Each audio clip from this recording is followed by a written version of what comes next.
What is going on, guys? My name is RhinoHorn18, and today I have another episode of Scary Stories, and this is episode 10, and I'm excited to bring you a pretty awesome story that I just found, and it's going to be exciting. It's a really good story, and in the background we're going to have some 2v2 face-off, flawless gameplay playing to keep you entertained and give you some eye candy there, and there may be some little extra gameplay at the end because I think the gameplay is a little bit short and the story goes a bit long. But anyways, let's jump into this story. So here we go. This story is called Jimmy's First Halloween. Jimmy was a young lad, smart, 8 years old, and paranoid. You see, Jimmy never experienced Halloween. He would eat the leftover candy that his parents gave out. One day, Jimmy and his friend Leo were planning to go trick-or-treating. During free time in his math class, Leo explained all about Halloween. The candy, looking at costumes, thinking about if they wanted to be that guy next year, and especially the rumors. The ghosts, Old Man Jenkins, the graveyard, just to name a few. Which freaked Jimmy out. "Don't worry, Jim," Leo said. "They're myths, legends, old wives' tales." Jimmy looked concerned. "What about Old Man Jenkins?" Jimmy asked. "He's just a farmer with an anger problem." "He's actually a nice man," said Leo. So tonight was the night of Jimmy's first Halloween. A windy night, it was that Halloween of '04. Jimmy as Spider-Man, and Leo as a ninja. The parents were going to talk, drink, and converse. Earl, Jimmy's older brother, about 14, took them out to trick-or-treat to tell the boys of a big Halloween rumor. 66 6th Street. 6th Street was a hoodlum area, which held a Halloween rumor that all kids would talk about every Halloween. House number 66, it was an old house made in 1750. It was abandoned in 1883 because of paranormal activity. 221 years later, here it lies, Earl said.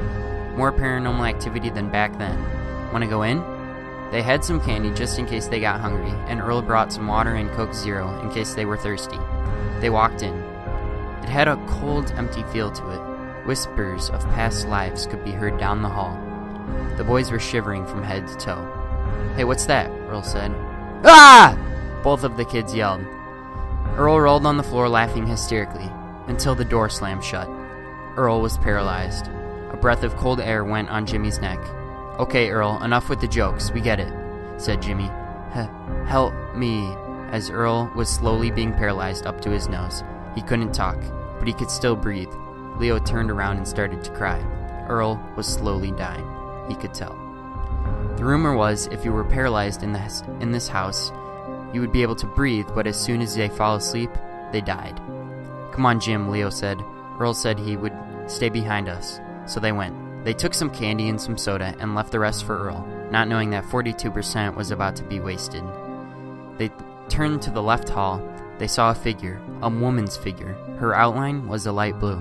You could see her heart beating, throbbing. A white mist followed her as she reached towards the boys. "Come, I know your fate. T." She ended with a T. The boys, too scared to question it, they ran back, but nowhere to go except left. They rammed into the wall near the hallway. They burst through. It was a bedroom. A bed, toys, a lamp. The hole in the wall quickly fixed itself. All of a sudden, the lamp turned on.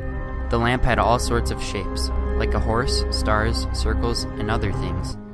Then a slowly decaying body of a girl around Jimmy's age rose out of the bed. "Play with me? O." Again ending with another letter. But why? Trying to escape, Jimmy and Leo opened the door. The woman, she stares in their eyes. G, and then she vanished. G, what did she mean? They noticed the girl getting closer to them. They shut the door. They heard a clunk and ran off. They entered the nearest door away from the girl around the middle. They rested, hoped not to get killed. They had some candy and soda. Jimmy started to cry. He knew Earl was dead.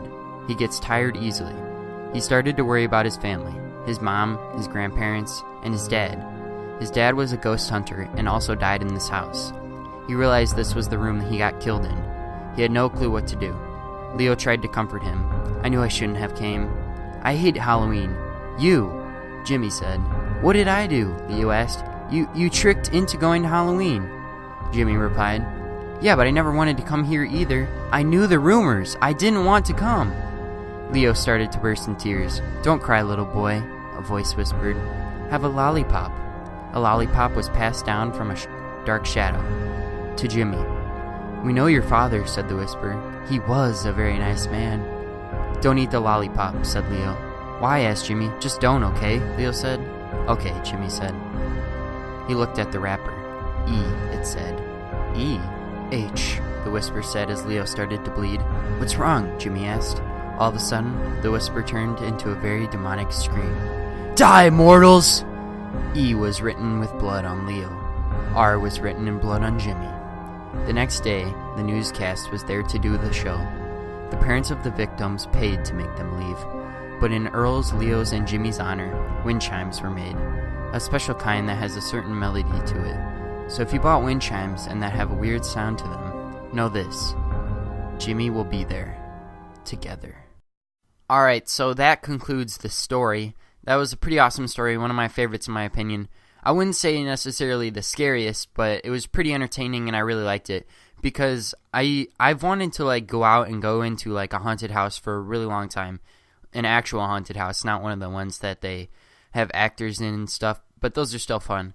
Like last week it was Friday the 13th or something, and I wanted to go to some haunted house in my neighborhood where I live or something, but I don't really know of any that are near me. That would be really cool to do though, and I want to try that out one day. But anyways, this is wrapping up the video.